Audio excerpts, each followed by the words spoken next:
Couldn't believe it. On Labor Day, went into Walmart and they were already rolling out Halloween stuff. Can you believe that? 2 months. And Halloween to me it's not that big a deal. Kids don't go out and get candy like they used to, so it is what it is. I couldn't believe they do it. They're rolling that stuff out. It's getting earlier and earlier. So the holidays are around the corner. And I've shared this before, that in my family, my wife's kind of a librarian in part of her job. And what she wants us to do is she wants us to buy all the nieces and nephews in our world. I got like 15, 20 of them. We buy them books. We buy them children's books. So I start the search already for what's the latest and greatest children's books that are out there. So in my search for that, I also come across children's books that really have no business being written. In fact, you're not going to see them on the shelves at Walmart. And I think you'll understand by some of the titles that I share with you. They'll have no business being out there. Don't worry, they're not going to be there, but here's some of the names. Fun 4-letter words to share and know. Some kittens can fly. Not going to be there, don't worry about it. Garfield gets feline leukemia. That's just wrong, isn't it? Don't worry. Relax, you won't see those this year. Grandpa gets a casket. Maybe he will, maybe he won't. Curious George and the high voltage fence. Pop goes the hamster and other fun microwave games. I may buy that one. You were an accident.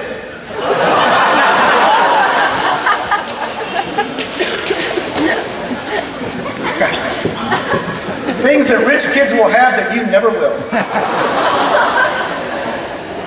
Why can't Mr. Fork and Mrs. Electrical Outlet be friends? And finally, one of my favorites, it's called Rain. It's actually God crying, and it's probably something you did. I want you to relax because you will not see those things, those children's books.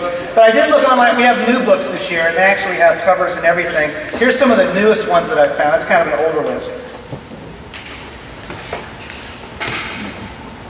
Dead whales can't wave back. And the Japanese are to blame. It's got a subtitle there. Watch me feed this squirrel Ambien. You won't see that as well. Oops. Are you guys doing it or am I? Knock it off. Babar versus the Poachers. I know. But you know what? You won't be seeing it, so relax. And finally, that's you. Why Daddy's on the no-fly list. Don't worry, bad choices. You know, from time to time, I read the paper every day, and I don't love the fact that the paper's filled with stories of people's poor choices. I'll give this one more chance. Oh, there's another one. Lead paint, delicious but deadly. I forgot that one. Okay, I think we're going to get to that one. I see stories all the time. I'll just go ahead and cue you from now on. Like this kid here in Kansas area, he was the valedictorian of his school. He was supposed to make the big valedictorian speech. He shows up at graduation with his hair cut like that for the first time. It was fairly normal. It came up like that. He didn't know that Yale University had granted him this huge scholarship, probably $120,000 value. And because he showed up like that, they refused to let him speak at graduation, and Yale rescinds the scholarship offer. It violates some kind of a clause in there about behavior and code of standards of ethics or whatever it is. Okay, next.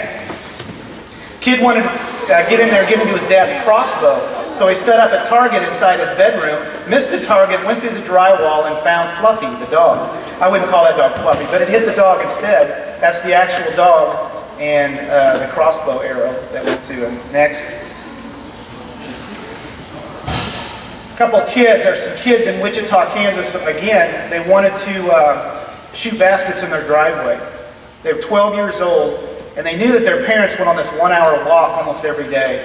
And they had it all set up with their friends that they were going to, when the parents started going for the walk, they were going to have a lookout, they were going to make sure the parents were around the block. They were going to mark exactly where the tires were, and they went in and got the keys, and they were going to back out the Suburban out of the driveway, play basketball, and then put the Suburban right back. For a 12-year-old, it was the perfect plan. Perfect plan. What they didn't account for was his 4-year-old brother. that he backed over and killed. It's a part of that. A lot of times we see these choices, these really bad choices. Some of them are goofy. A lot of them are serious, but they have these consequences down the road. And it's not till they happen and we say to ourselves, what just happened, that we have to pay for those things. I think I want to focus today in my section of Choices Week. Can I give you any advice? Can I say anything to you that will help you consistently make better choices before things like this happen to us? And that's really what I want to do today. Next slide. So I want to accomplish this. I want to come up with a lame intro. That was the book titles. I want to talk about one talent thinking. I want to talk about SEAL Team 6, Tiger and Costner, bedtime prayers, and end with a cool quote. Matthew chapter 25 tells us a story. Jesus tells a story about a man who does pretty well. He's pretty successful. He's the master of his household, and he's going on a long trip. As he's going out, he leaves for 3 different servants 3 different amounts of money. To one servant, he leaves 5 talents of gold. Okay? A talent of gold was the largest denomination of its time. In today's enumeration, it would be thousands of dollars of value in that talent. To one servant, he leaves with him 5 talents of gold, to another 2 talents of gold, and to one, he leaves 1 talent of gold. Each measure that he left was based on his estimation of that servant's ability to handle that amount. And in his absence, he wanted those servants to manage his affairs and to take care of that money and do things like the master would do in his absence. Master comes back after a very long time. He comes across the 5-talent man and he goes, "Master, I have made 5 more talents for you. So not just the 5, here's a total of 10 talents. He goes, "Well done. Good job. I gave you 5 talents and you came up with 5 more. You made me really, really happy." And to the 2-talent man, he comes up to the master and says, "Here, you gave me 2 talents. Here's 2 talents more for a total of 4. He goes, "Good job. I knew you could do it. Come on over here, because you made your master really, really happy." The 1-talent man, before the master comes back, he realized, my master, man, is a shrewd business guy.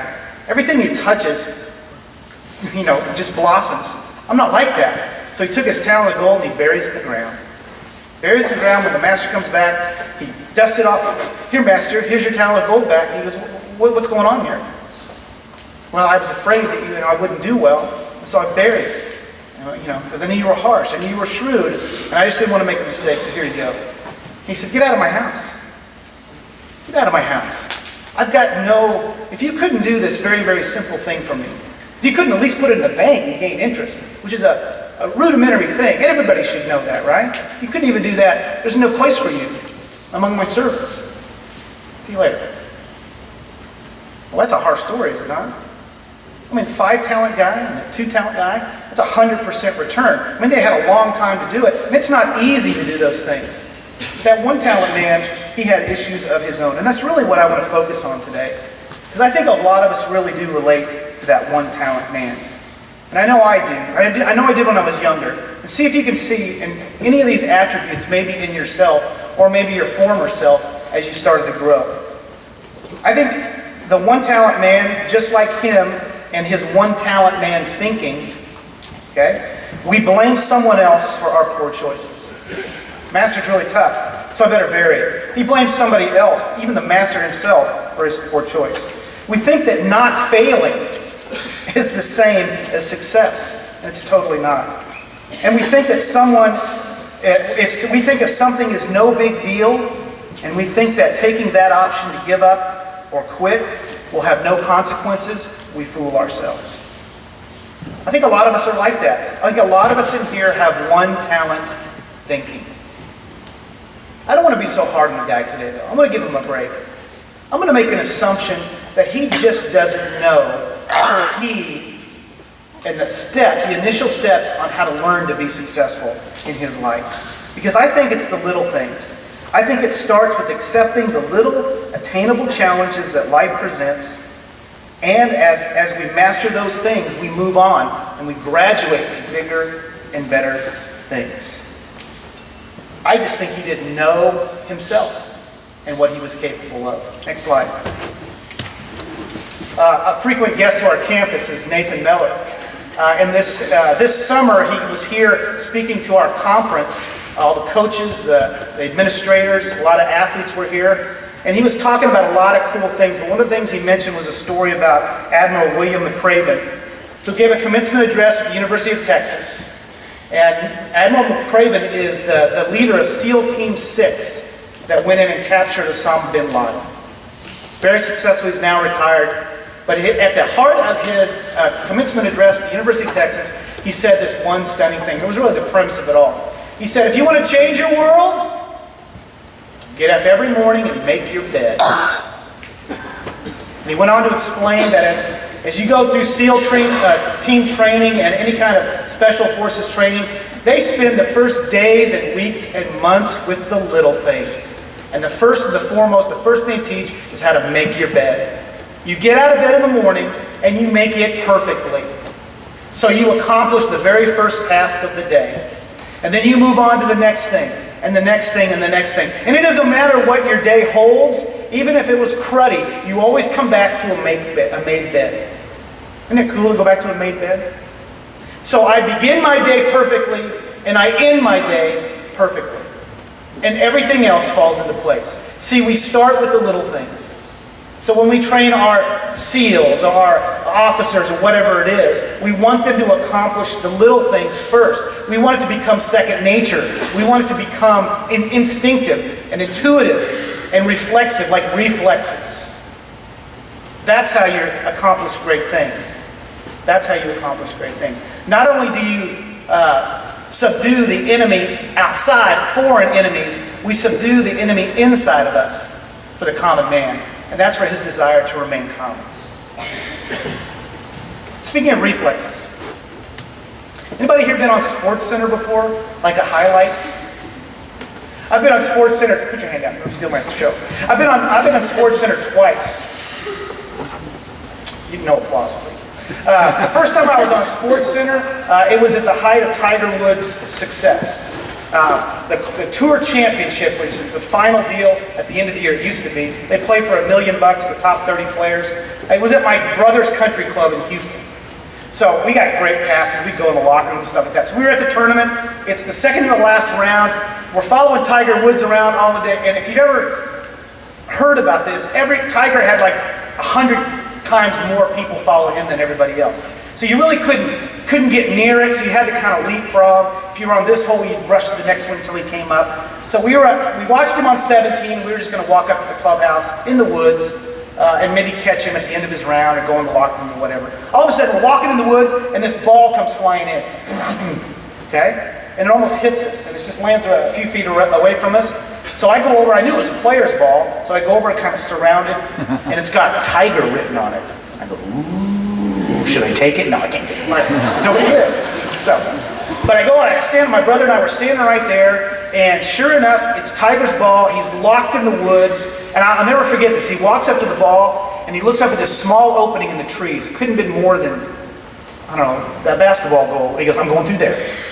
And he did. He hit it right through there. It got up next to the green. He was leading by one stroke. He got up and down for par. And the ESPN film crew was right behind us the whole way. And when they showed the highlight of it, there's me and my brother right there on the SportsCenter. Second one's better. Way back in the day, when I lived in Wichita State University had one of the best baseball teams in the country. And one of their big rivals that would come in from the West Coast was Cal State Fullerton. And those of you that know anything about Cal State Fullerton know that Kevin Costner, the guy back here from McFarland USA, you guys watched in Chapel, I think last year, is their biggest alumni. Okay, and a big supporter of the baseball program. And he was at the game, always came to the game in Wichita. Anyway, big series. We got free tickets from these donors that went to our church that did all the electrical work on the stadium. We had primo seats right on the third base line. Halfway through the game, a line drive comes into the stand. You know one of those guys? I mean, just a frozen rope. And it's coming right, I'm sitting right here, my son's here, my other young son's there, and my wife's right there. And that line drive is coming right for her face. And all of a sudden, you get about what, a second? Maybe a second and a half? And I just reach out to somebody and go, right in front of her face. Her instinct was this. Okay? But I caught that ball with my bare hand right in front of her face. Okay? Yeah. And the crowd went nuts. I saved her life.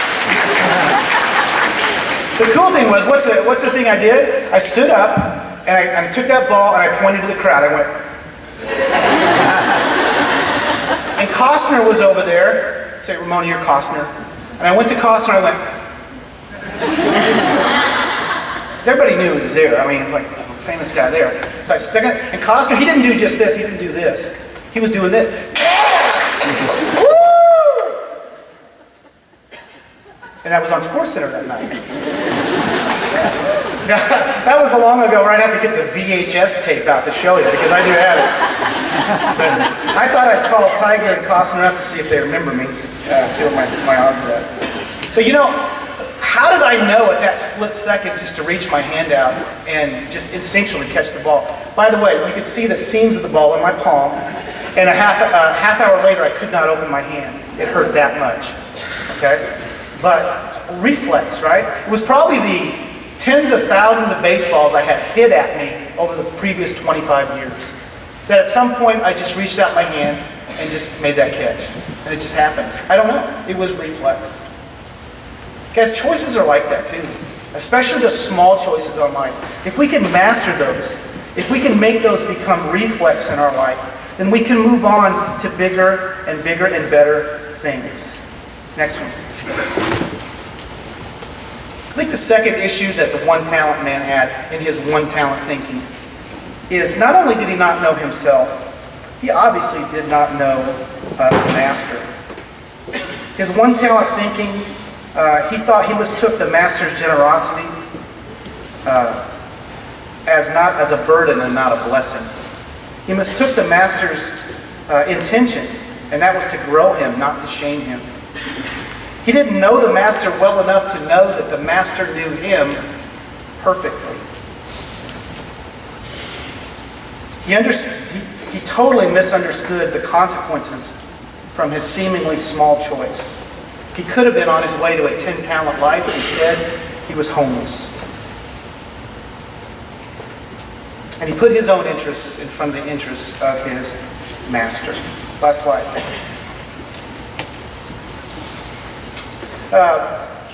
That was not the first time that Admiral McCraven gave that talk. He had given it earlier to a Christian school. And one of the elements he didn't include at UT that day was not only get up and make your bed, it was also, before you go to bed, say your prayers. Say your prayers. And I think Justin hit on it on Monday. It's so important not only to know the details about why we discipline ourselves, it's also important to understand the why. It's also important to understand the why. And as people and as young men enter into special forces training or armed forces training, and they go out and risk their lives for us, and they subject themselves to a lives of incredible discipline, and they mark off the little things and go to bigger things, and they put themselves in harm's way, it's important for them every night before they go to bed to understand why they're doing it and for whom they're doing it. And to serve, as the Admiral said, it's important to serve a greater good, something bigger and larger than yourself. If you don't, then none of that makes sense, and it won't be consistent in your life. It won't be consistent in your life. My former life, I was a youth minister for 25 years. And one of the young men and one of the families I had a chance to minister to in Wichita. Long story short, the little brother at junior year of high school playing tennis, he collapsed. Something inside his body just broke loose, and from that moment on, he became paralyzed.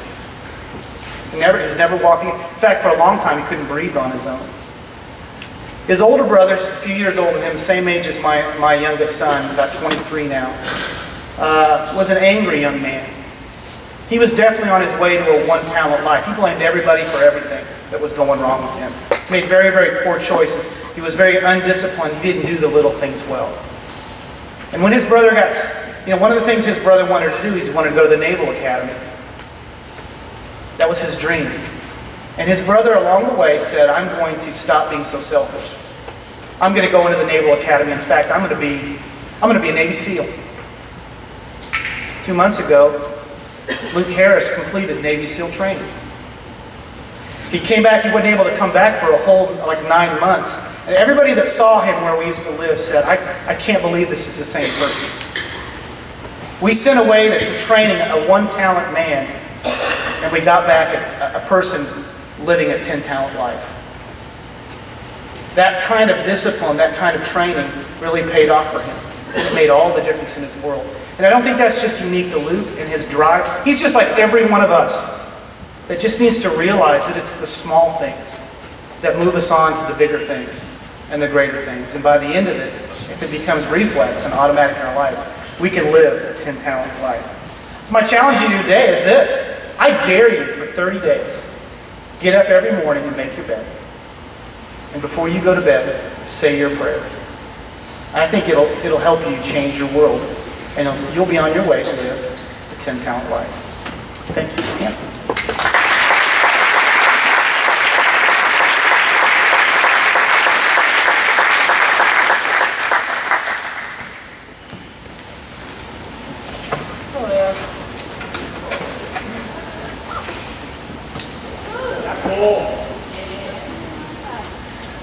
I am Hannah Parker, the president of Phi Beta Lambda, and next to me I have Leah Reichel, Cole Satterfield, Connor Toll, Melissa Strong, Garrett Ewing, and Sabrina Austin. Leah is our vice president, Cole is our secretary, Connor is our treasurer, Melissa is our competitions officer, Garrett Ewing is our co-chair for the treasurer and for our competitions officer, and Sabrina is the vice president's co-chair. Phi Beta Lambda is an organization that aids future leaders in their growth as professionals. If you are interested in developing your leadership, communication, and other professional skills, then PBL is the right choice for you. PBL also has a competitions aspect, and this summer in Anaheim, California, Melissa Strong was able to go to the National Leadership Conference for a business plan, which she placed second at the state level last spring.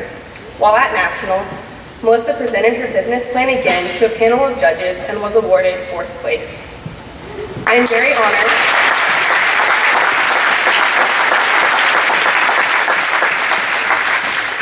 very honored to represent this award to her today.